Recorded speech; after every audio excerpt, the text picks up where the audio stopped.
The relentless hum of the Hollywood machine was a distant, almost forgotten memory for Nicole Kidman.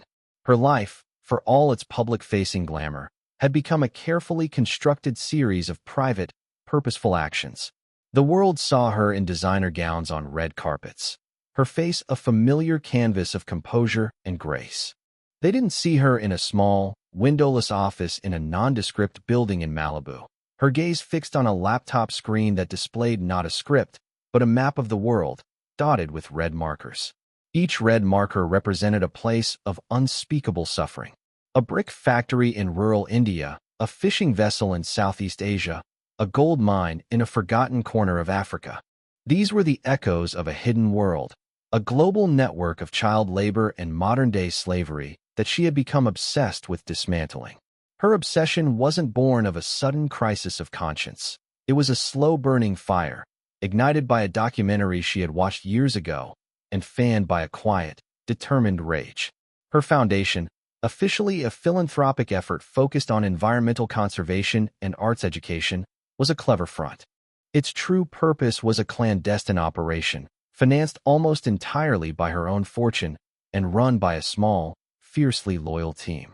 At its head was a man named Elias Vance, a former intelligence officer with a network of contacts that spanned the globe. He was her eyes and ears, her bridge to the dark underbelly of the world she was trying to illuminate. Today, the red marker she was focused on was a remote, sun-scorched area in the desert of a country she couldn't publicly name. A young girl, barely 10 years old, had been spotted working in a quarry, her small frame dwarfed by the heavy stones she was forced to move. A grainy, almost indistinguishable photo was all they had, a ghost of a child's face captured in the searing heat. Our source says she's been there for 6 months. Elias's voice was a low, steady rumble over the secure line. They think she was taken from a village about 200 miles south. Nicole's fingers tightened on the edge of the desk. The ache in her chest was a familiar one.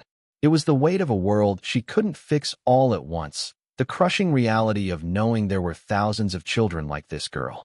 "The rescue?" she asked, her voice quiet but firm. "It's a high-risk operation. The quarry is run by a paramilitary group. They don't take kindly to outsiders," Elias warned. "I know the risks, Elias. We've done this before," she replied, her tone leaving no room for argument. "We go in. We get her out. What's our plan?" Elias began to lay out the details of the operation, a meticulously planned mission involving local operatives, a carefully timed diversion, and a secure extraction route.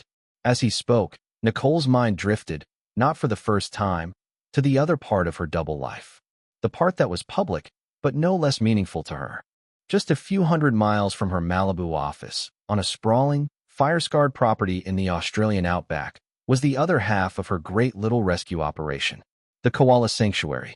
A haven for koalas displaced by bushfires and deforestation, it was a project she had started years ago, a physical manifestation of her love for her home country.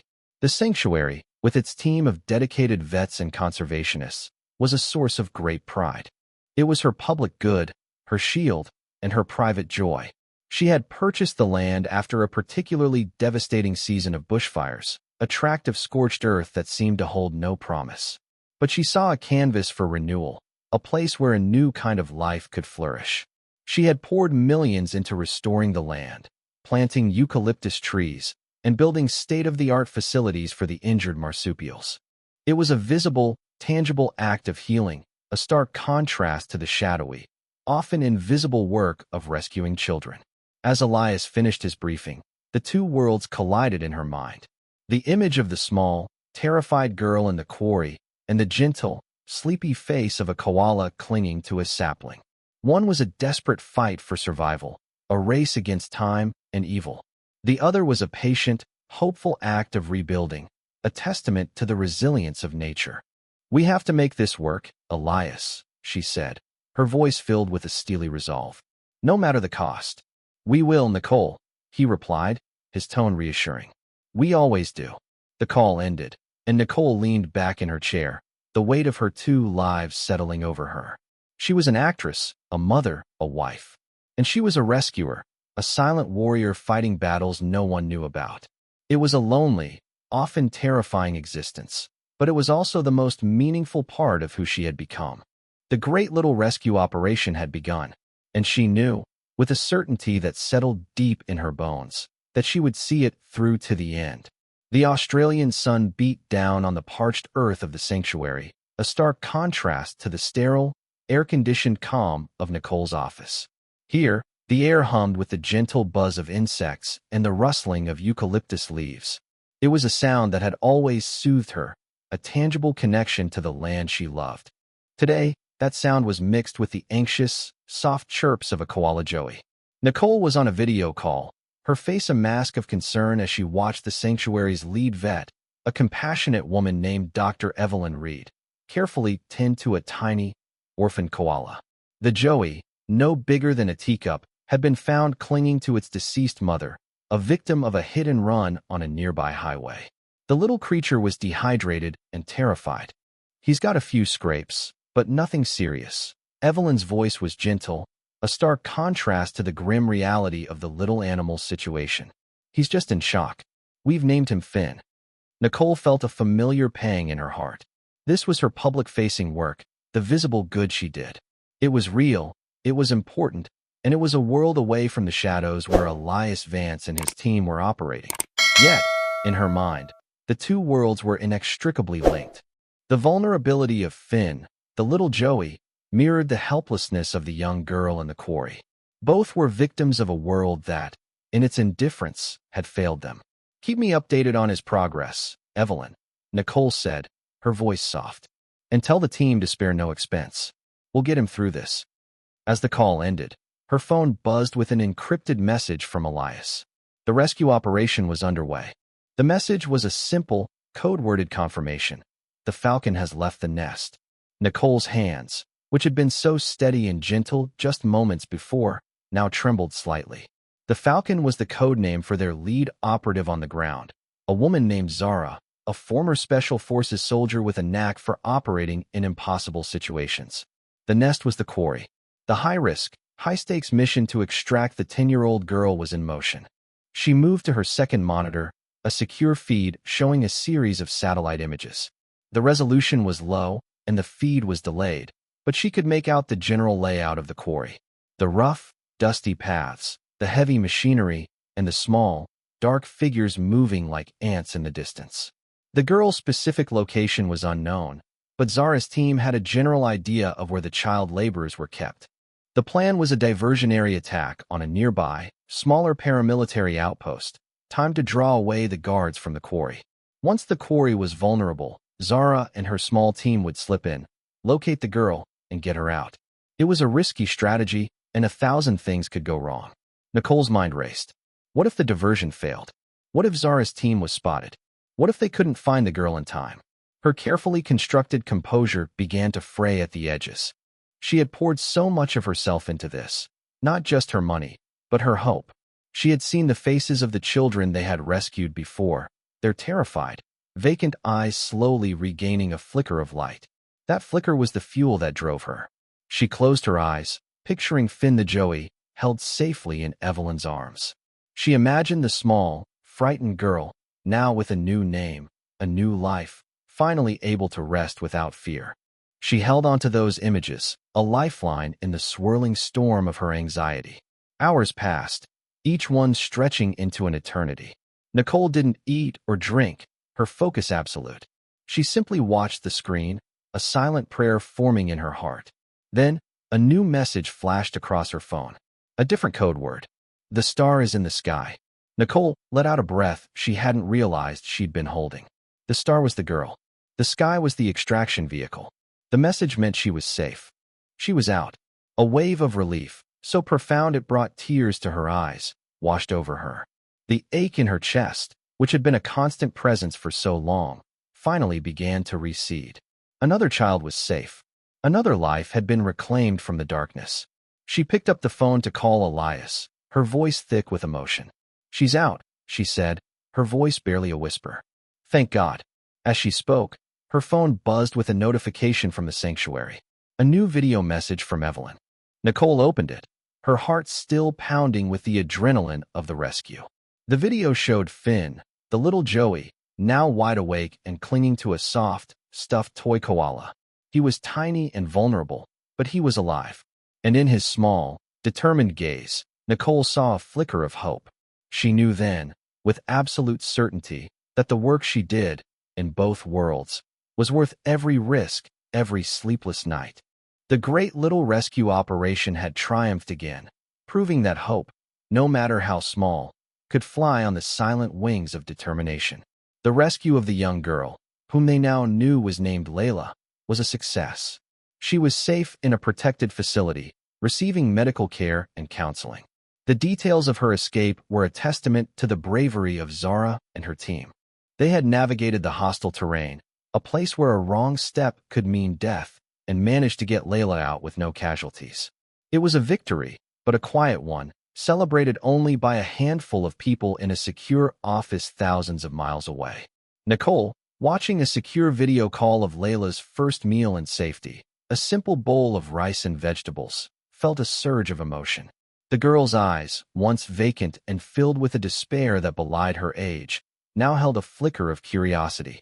It was the first sign of life, a tiny spark of a future that had almost been stolen from her. "She's a fighter," the social worker on the call said, her voice filled with admiration. "She's already asked for a book. Something about animals." Nicole smiled, a genuine, heartfelt smile that reached her eyes. The ache in her chest, the constant companion of her clandestine life, had given way to a feeling of profound gratitude.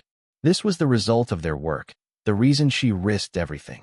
One child, one life, saved from the darkness. As the call ended, another video notification came in, this time from the sanctuary. It was Dr. Evelyn Reed. Her face lit up with a triumphant smile. "Nicole, you're not going to believe this," she said, her voice brimming with excitement. "Finn, the little Joey, just climbed his first tree. A small one, but he did it all on his own." Nicole opened the video. It showed the tiny, fluffy koala, still wobbly on his feet, clinging to the trunk of a young eucalyptus tree. He looked up at the camera, his small, dark eyes wide with a mixture of pride and concentration.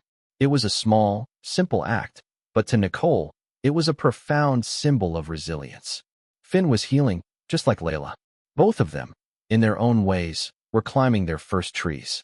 The dual nature of her life, once a source of constant tension, now felt more aligned than ever. The koala sanctuary wasn't just a front, it was a parallel mission. The sanctuary was a place of visible healing and public good, a source of light in a world often consumed by darkness. The clandestine rescue operations were the hidden work, the necessary fight against the shadows.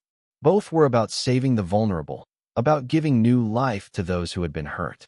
She decided to make a visit to the sanctuary. It had been too long, and she needed to feel the earth beneath her feet, to see the tangible results of her efforts. The next day, she landed in Australia, the familiar red dust of the outback greeting her. Walking through the sanctuary, she saw the changes firsthand. The land, once scorched and barren, was now a thriving landscape of newly planted eucalyptus trees and native shrubs. Koalas, some of them her first residents, moved sleepily in the branches. The air was filled with the sounds of life, a symphony of chirps, rustles, and the occasional, sleepy grunt of a koala. She found Dr. Reed and Finn in the nursery. The little Joey, no longer a tiny, terrified ball of fur, was now a mischievous, curious creature. He looked at Nicole with bright, intelligent eyes, his tiny nose twitching. "He's a fighter," Evelyn said, echoing the words of the social worker. "He's going to be just fine." Nicole reached out and gently stroked Finn's back, his fur surprisingly soft. In his small, fragile body, she saw a reflection of Layla, of all the children they had saved. They were all fighters, all survivors. The sanctuary, with its patient, quiet acts of healing, was the perfect counterpoint to the high-stakes world of her other life. As the sun began to set, casting a golden glow over the sanctuary, Nicole stood on a small hill, looking out at the vast, healing landscape. The land was a testament to her belief that even after the worst devastation, new life could grow. And in a distant, forgotten corner of the world, a little girl named Layla was also beginning to grow, safe and sound, her future no longer a shadow, but a new dawn. The great little rescue operation, in all its dual glory, was working. And Nicole Kidman, actress, mother, and secret warrior, knew that this was the most important role she had ever played. Nicole's phone buzzed with an alert, pulling her from her peaceful reverie at the sanctuary. The message, from a new, secure channel, was from Elias. It was short, cryptic, and chilling. "The ghost is back." Her heart pounded. The ghost was their code word for a man they had been chasing for years, a shadow operator, a faceless monster who ran a large portion of the child labor networks they were fighting. He was a master of evasion, a whispering specter who vanished whenever they got close. They had rescued dozens of children from his grasp, but they had never been able to get a solid lead on the man himself. Elias's message included a set of coordinates, a remote, forested area in a country known for its illegal logging operations. A new marker had appeared on the global map of suffering, a black one this time, signifying a high-value target. A new brick factory, run by the Ghost's network, had been set up, and intelligence suggested a new group of children had been brought in. The serenity of the sanctuary, with its gentle koalas and rustling trees, felt a million miles away. The peace she had felt just moments before was shattered, replaced by a familiar knot of dread and determination. "Elias, what do we have?" she asked, her voice low and urgent, as she made a secure call. "A source on the ground got us a location. The factory is new, and the security is tight. They're using the children to cut down old-growth timber, then transporting them to a different location to process the wood. It's a new operation, so they're still in the process of setting up their defenses. Do we have a window? Maybe a small one. My team is already in the area, but we have to move fast. If they catch wind of us, they'll move the kids and disappear." The ghost is notoriously paranoid. Nicole's mind raced, a complex web of logistics and risks forming in her thoughts. This wasn't just another rescue operation. It was a chance to finally capture the man behind so much suffering. The stakes were higher than they had ever been. A successful mission could dismantle a significant portion of the network, saving not just one group of children, but potentially hundreds in the future. But the risk was also greater. If they failed, the ghost would be more careful, his network more deeply hidden. The opportunity might not come again. She walked back to the nursery, where Dr. Reed was bottle-feeding Finn. The little koala was thriving, his eyes bright and full of life. Nicole looked at his trusting, innocent face, and a new resolve solidified within her. She was fighting for him, too, for a world where innocence wasn't a commodity to be bought and sold. "Evelyn," she said, her voice a little strained, "I'm going to have to leave. There's an emergency that's come up." Evelyn, sensing the shift in Nicole's demeanor, simply nodded. "We'll be fine here, Nicole. You do what you need to do." Back in her office, she worked with Elias for hours, poring over maps, satellite images, and intelligence reports. They developed a plan, a daring one, that would not only rescue the children but also lead them directly to the ghost's known location. It was a classic catch-and-release operation, but with a twist. They would create a diversion so big and so loud that the ghost would have to emerge from the shadows to deal with it. The plan was set. The team on the ground was ready. Nicole, sitting in her office thousands of miles away, was a silent partner in the operation, her heart a drum of anxiety and hope. She watched the satellite feed, her eyes fixed on the black marker on the map. The great little rescue operation was no longer just about saving one life at a time. It was a full-scale assault on the darkness itself. And this time, they were going after the man who cast the longest shadow. As the clock ticked down to the start of the operation, Nicole looked at a picture on her desk. A simple, framed photo of Finn the koala, asleep on a branch. The sanctuary, with its promise of new beginnings, was what she was fighting for. It was the future she was trying to build, one child, one koala, one ghost at a time. The night was a canvas of inky black, broken only by the thin sliver of a moon hanging over the dense forest. On the ground, the great little rescue operation had reached its most perilous stage. The diversion, a series of controlled explosions miles away from the factory, had worked. Alarms blared, and the guards, a mix of local militants and hired thugs, scrambled, their attention pulled away from their post. Zara, the Falcon, and her team moved like ghosts through the underbrush. They were a small, highly trained unit, a whisper of a presence in the vast, unforgiving landscape. Their mission was twofold: rescue the children and plant a tracker on the ghost's escape vehicle, a dark, unmarked SUV they'd identified from satellite images. Nicole, thousands of miles away, watched a live, encrypted drone feed. The view was grainy and monochrome, but she could make out the shapes of the children huddled in a makeshift barracks. Their small forms were a stark, heartbreaking sight. Her heart pounded in her chest, a silent prayer echoing with every beat. Suddenly, a voice crackled through her earpiece, Elias's. "We have a complication. The ghost's SUV is on the move. He's been alerted." A wave of icy dread washed over Nicole. The ghost, a master of evasion, had smelled the trap. The diversion, meant to draw him out, had instead become a warning. He was fleeing, and if he escaped, they would lose their chance to bring down the network. "The children," Nicole said, her voice tight with urgency. "Are they safe? Zara's team has them. They're on their way to the extraction point. But the ghost, he's getting away." Nicole's mind raced, a complex tapestry of scenarios and risks flashing before her eyes. The tracker was their only hope. If they could get it on his vehicle, they could follow him, dismantle his entire operation. But the team was on foot, and he was in a powerful, fast SUV. The window was closing. "Elias, what's our fastest point of intercept?" "There's a choke point 5 miles down the road. A narrow pass through a ravine, but it's heavily guarded by his men. Zara's team would never make it in time." Nicole looked at the map on her screen. She saw the ghost's vehicle moving with alarming speed. She saw the team, on foot, running through the dense jungle. The gap between them was widening with every passing second. Then, a thought, a wild, desperate idea, formed in her mind. It was reckless, dangerous, and almost certainly against every protocol they had ever established. "Elias," she said, her voice a newfound calmness. "We have an asset in the area. A different kind of asset." Elias was silent for a moment. He knew what she was thinking. "Nicole, that's insane. It's a high-risk extraction. There's no way." "The asset is already on a transport route. They can get to the choke point faster than the ghost. It's our only chance to stop him without putting Zara and her team at risk." The asset she was referring to wasn't a person. It was a drone, a high-speed surveillance drone that was being used to monitor illegal logging in a nearby region, a part of her very own sanctuary's conservation efforts.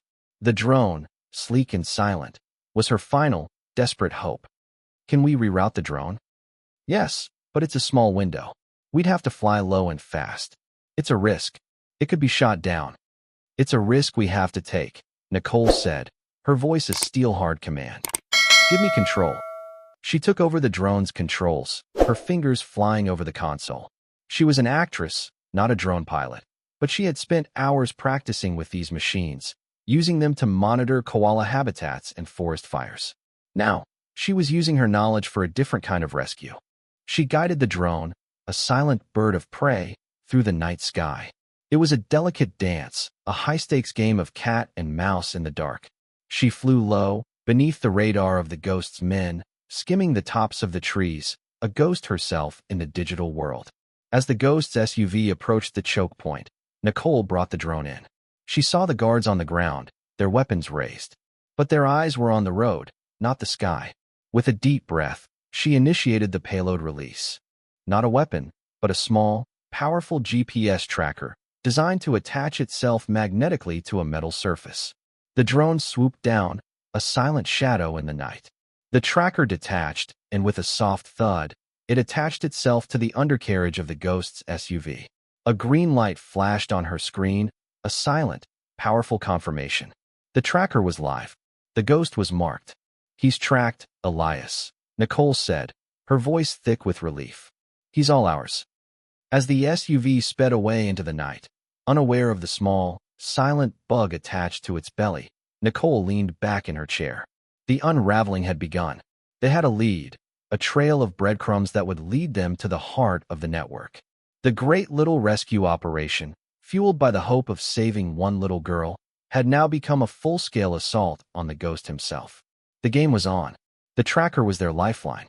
For days, Nicole and Elias watched the ghost's location, a blinking red dot on a map, as he moved erratically, trying to cover his tracks. But the tracker held a silent, persistent shadow in the digital world. The ghost, for all his paranoia and cunning, had been outsmarted by a woman in a quiet office and a tiny device no bigger than a coin. The ghost's movements led them to a series of hidden safe houses and illegal warehouses, each one a dark, interconnected node in his vast network. With each new location, Elias's team was able to gather more intelligence, freeing more children and dismantling a little more of the ghost's empire. The Great Little Rescue operation had become a full-scale assault, and the enemy, once a phantom, was now on the run. The final destination was a heavily fortified compound deep in the mountains, a place of no return. It was the heart of the ghost's operation, where he ran his most heinous activities. It was a place he felt was impenetrable, a fortress of despair. The plan to raid the compound was a complex, multinational effort, involving not just Elias's team, but also local law enforcement and other anti-trafficking organizations. The details were a blur of logistics, a high-stakes chess game played on a global scale. Nicole, as the financial and strategic mastermind, was at the center of it all, her focus a sharp, unyielding beam of light. As the raid commenced, she watched from her office, the grainy, live feeds filling her screen. The sounds of combat, muted by distance, crackled in her earpiece. The fight was brutal and unforgiving, a battle for the souls of 1,000 children who had been lost to the darkness. Then, she heard the triumphant, tear-filled voice of Zara over the comms. "We have him. The ghost is in custody." A wave of profound relief, a feeling so deep it was almost physical, washed over Nicole. They had done it. They had captured the man who had stolen so many lives, broken so many families. The ghost, for all his whispering and all his shadows, had finally been caught. Days later, back at the sanctuary, the air was filled with the sounds of new life. Dr. Evelyn Reed was showing Nicole a new group of koalas, rescued from a recently cleared forest. They were scared, but they were safe. And nestled among them was Finn, no longer the tiny, terrified Joey she had first seen. He was strong and healthy, a survivor, climbing his tree with a newfound confidence. "He's going to be released back into the wild soon," Evelyn said, her voice filled with pride. "He's ready." Nicole smiled, looking at the little koala. Finn was a testament to the power of new beginnings. Just like the dozens of children who were now safe, starting their new lives, free from the shadows of their past. The Great Little Rescue operation had triumphed. The children were safe, the ghost was gone, and the koalas had a new sanctuary to call home. The two worlds, once so disparate, had finally merged into one, a single mission of hope and healing. Nicole Kidman, actress, mother, and warrior, stood there, a silent guardian of two worlds. The fight was far from over. There would always be new ghosts, and there would always be new children and new animals in need of rescue. But as she watched the sun set over her sanctuary, casting a golden glow over the healing land, she knew, with a certainty that settled deep in her bones, that she would be ready. The Great Little Rescue operation, fueled by a love for her fellow beings, was just getting started.